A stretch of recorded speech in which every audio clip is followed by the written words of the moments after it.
Hello, wonderful Brazen to Bombshell ladies. We are back. It's so good to have you here today with us. And we have our wellness coach. Is that your official title, wellness coach? Nutrition, health, and wellness coach. Nutrition, health, and wellness coach Miss Trish Hannah.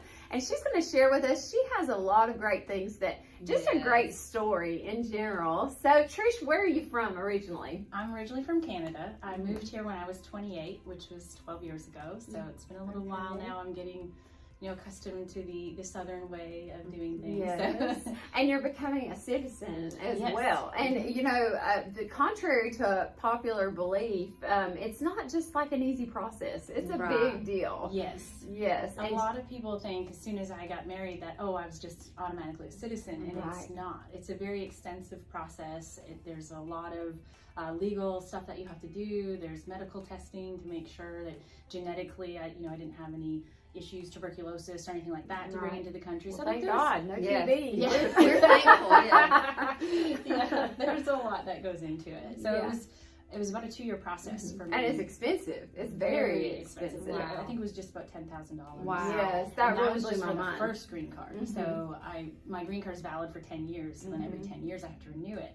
But once I've been here 5 years, I was able to then apply for my citizenship, which is what I'm in the process of doing right now. Okay. So do you speak French or no? I do. It's the thing, if you don't use it, you lose it kind of thing. So, I can still do the basics, what's my name, and, where's the bathroom, that kind of stuff. But when it comes to, like, full-on, carrying on a conversation in French, I'm a little rusty. So. Okay. What were you going to ask, Frank? So, I'm just trying to figure out, I don't remember, how did you get to Rainbow City? Like, what brought you here? So, the company that I work for, our corporate office is in Windsor, Ontario, Canada, where I was raised. And so, I had worked there for about 6 or 7 years, and then I was coming down here a lot. We had opened up a new division in the Southern Division, and I was coming down and training a lot of the staff members and implementing a lot of procedures, and that was my job. I was the quality auditor over all the procedures for the organization. So I started implementing things down here and getting to meet everyone, and I met my husband. And so at the time we were both in other relationships. And the funny part about it was that the first time I was here, I was talking to one of the managers, and I said, I just love your accent, I can't really understand you, And he said, if you can't understand me, I've got someone for you to meet. And I was like, okay. And so he takes me out to my husband, Kyle, and then he introduced me, and so he said his name, and the way he said, like, Kyle Hannah, but it was like Kyle Hannah, like it was all one, and I was like, what? What's your name? I thought he said cow. And then I shook his hand. I said, I'm Trish, and I do this and this. And then he just kind of had this like pause, and he looked, and I said, do you understand anything I'm saying? And he said, no, ma'am. And that's your husband. And that's my husband now. So do you feel like you've changed in your accent now? Oh, 100%. Okay. Yeah, it's funny. Like even the first 2 years that we dated was long distance. So we spent most of the time on the phone, and half the time it was just trying to translate. Wow. What are you saying? What does that mean? Can you say that for me again? And we laughed because he had said to me, I'll never forget it. He said, I feel so spoilt. And I said, spoilt? And he said, yeah. And I said, why? Because he was talking about our relationship. And I was like, spoilt? And I said, I don't understand what that means. And I said, can you explain that? And then he said, like when the food goes bad in the fridge. And I said, spoiled. And it was so funny because I had no idea what spoilt was, And so now it's better. But even the other day, he said something and I was like, what? What did you just say? Can you say that to me? No. And he's like, are we still doing this 15 years later? You've met Ruthie Baker, right? Yeah. I mean, that would have I know. I told her she had to write an essay, and I said, hey, just voice text it and then email it to yourself. And she said, Mom, do you think they seriously can tell what I'm saying? But it's a little more southern than that. So tell us about your spiritual journey. Just kind of give us a little timeline, just some hot points of what the Lord's done in where you are. Yeah. Okay. So I was always raised in church, so I always had that great foundation, and I'm so thankful for that. I've never not known Jesus in my life. So that, I thank my parents for really, instilling those, Praise God. That foundation. But over time, as I was growing, especially when I was moving down here, I realized I had some idols in my life, and my idol was work. And I would work 6 a.m. till 8 p.m. and I worked weekends, and it was just, I was trying so hard, pushing, like to move up that ladder and really like make a name for myself. And in doing that, I just burdened myself so much with so much stress. And I said this even the other day, like I've always been a perfectionist too, and I feel like both of those things weighed on me. And then leaving my family and coming here and starting new, and you know, even though I had Kyle, I didn't have the friendships that you have growing up, you know, so I was alone, and I was fighting this uphill battle, you know, trying to make a name for myself as a woman in a predominantly male field. It was like there was so much, and that weight of the world was just hanging on me. It was really wearing me down. And so I knew I had to go to the only one I knew that could get me through it, and that was the Lord. Thank you, Lord, that you knew that. Yeah, I just started seeking, like, you know, and Pastor said it, to be in the church every time the doors were open, be in the altar every time there's an altar call, and that like took root in my heart that I was going to do that, and I've been working on that ever since. And you know, for me, it's never been like, okay, I'm changed forever. It was like bit by bit, like God was putting me back together. Awesome. You know, thank you, Lord. And I think of it kind of like making bread. Like when you make a loaf of bread, like the good bread, like Panera bread, you know, that really good loaf. Good stuff, yeah. They have to like sift the flour, you know, to remove the crumbs and the lumps and the chunks that you don't need to make it rise up to be that beautiful loaf. And I feel like that's what the Lord was doing with me, and is continuing to do with me. Yes, that's great. To take those things away that I don't need, you know, and so that I can rise up and be who He wants me to be. Absolutely. So, that's beautiful. Yeah. And so now you have started your new journey and being a wellness coach. So tell us some of that. Like, do you still wash your face with olive oil? Yeah. Okay, so tell us about this, because I keep telling people, you need to look at her beautiful complexion. And so I've really thought, like, I'm running low on my Mary Kay, and I'm like, okay, it's time to crack open the olive oil, because Trish, her skin is awesome. So I want you to hear this, ladies. I think you'll love it. And it's amazing. I would love to take credit for it, but I didn't invent this. It was been around for centuries. And if you go back to even in biblical times, it was the oil. That's what they use. And the soaps and the detergents are really harsh on our skin and dry them out, which is what causes the aging. And so for skin, there's 3 really important things. And so it's moisture, you want that circulation, that blood flow, and then well, I said 3 things, that's 2, but you know, that's what you want to make sure that you do. So what I do with the olive oil is, like I said, eliminated all the soaps, creams, everything. All I use is the oil. Wow. And so to remove my makeup, I use a little coconut oil just to take off my mascara, because it's a little thicker and kind of clumps on. So I just use that in just a light massaging motion, and then wipe it away with a cotton pad. And then I take the olive oil and pour it in my hand, maybe about, I don't know, say a little bit more than a quarter, and then just rub that together while I let the hot water run. And then I just massage my face, really get that movement and that flow, because you want that blood flow. And then I let that sit for a minute, and then I take a hot washcloth, like put in the warm water, and I just lay that on my face. And then I just kind of take a few minutes, kind of decompress a little bit, take a few deep breaths, let it kind of soak in, and then I just wipe that away. And so the oils in your makeup and in your skin bond with the oil and the olive oil. And so then when you're wiping it away, you're wiping out all that dirt and oil away, and just washing it down the drain. And your face feels great. I'm serious. After it's beautiful. And the thing is too, after you like, there is a transitionary phase there, because if you're using detergents and soaps and things like that, it's drying your skin out. So then your skin has to make more oil, because it's always trying to find that balance, right? Hence.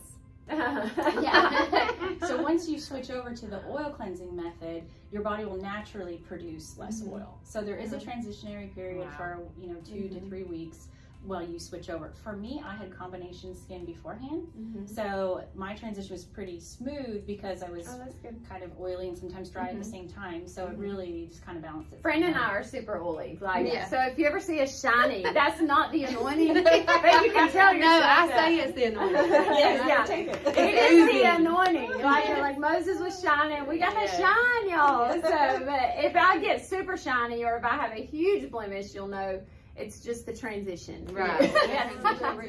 What was the biggest change? What was the biggest change for your family, and how you ate, or what you changed once you went through all of your training? I think the biggest thing was for my poor kids. So they're 6 and 7, so they love to live off junk food.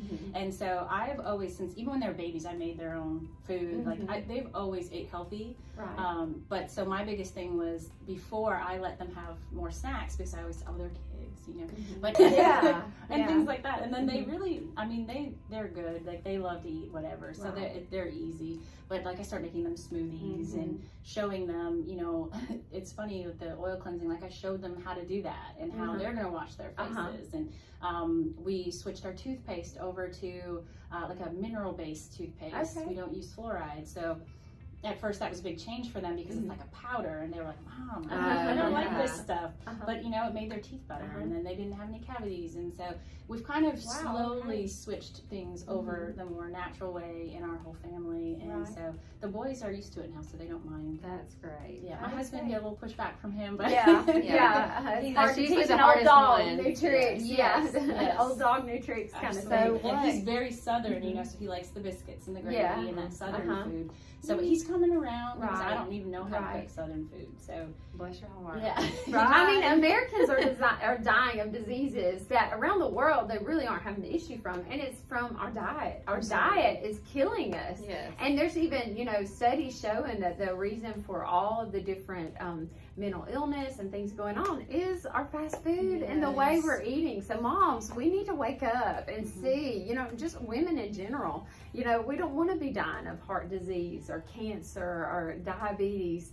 We've got to wake up, and we need people like Trish who know and can show us the way to go. She has been educated in this field. Now, what are some different packages and ways that you can offer help to women if they're interested in having an overhaul for their health and lifestyle? So my main objective was to help other women like myself, mothers, women in their 40s, who, you know, were stressed out, running out of options, always on the go, not knowing what to feed your family, feed yourself. So many women have like a separate diet for them and then a separate diet for their family, which is like impossible to maintain. I'm guilty.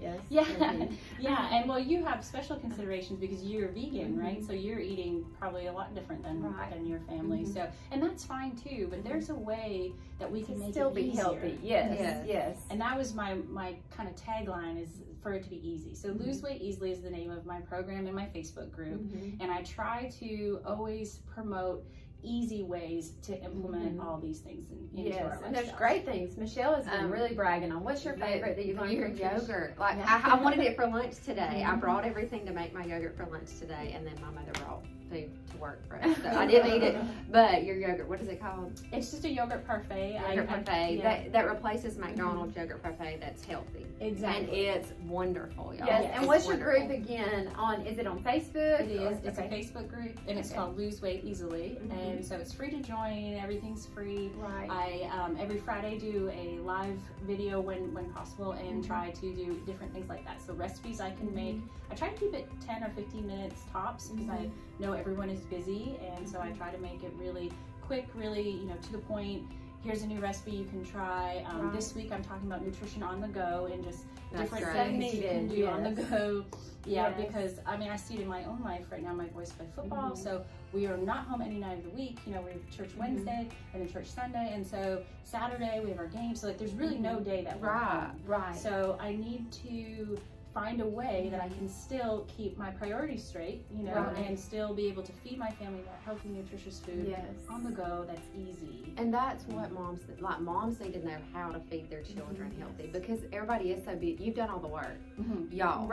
She's done all the work. So just go to her page and see what she shares, because it is our kids, and like she said, from 0 to 6. It's such a formative time. It is. And we need to be feeding them things that are helpful and not harmful. There's so much development at that stage, and your brain health, and like I said, the way your fat cells develop. That's I needed you in my life. I know. 20 years ago. You know? Exactly, because what all of our kids are already it's over for I mean, they're up to here in this. It's right here, have some McDonald's, you know. Well, and that's the amazing thing. It's never too late to turn it around. Right. But the conditions we're seeing now, fatty liver is one thing that's really becoming more and more common amongst teens, which blows my mind because these children should be at the prime of their health, you know, until 21 really, and that's when, you know, things start to change as we get older.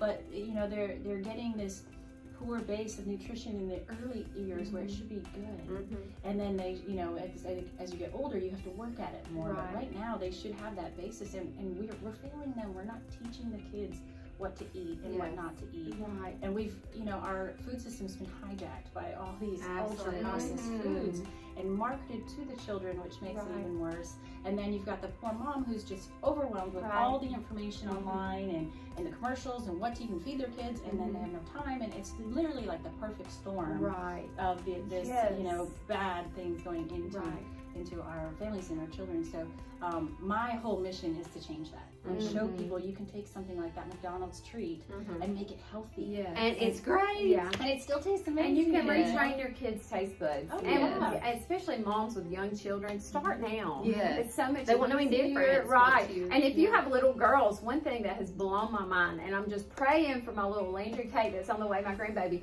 but what your little girls eat as children, what they're eating will affect what their grandchildren deal with. It's amazing. It's such a, you know, nutrition is you know, physically is you're passing down what your children will battle with. And so we want to make sure we're eating healthy. We want to, you know, we've got to be good stewards of what God has given us in children. And knowledge is power. And so linking up with people like Trish, you know, follow her on Facebook, link up with the programs she offers, because as you're learning these things, it's going to help you and empower you to be the leader, to be the good steward as a mom in a kitchen. What are you going to give those children? What are you going to give your husband? You know, sickness doesn't just happen. You can look in other countries in Asia where, you know, they don't battle with the same things we battle with physically. It's our diet, and it makes a difference. And God's created our bodies to bounce back quickly, right? You know, you said it's never too late. It's not too late. If, you know, just 2 weeks of just changing the way you eat, they have seen such a dramatic increase of health and a bounce back of health. So just share with us why you started your wellness career.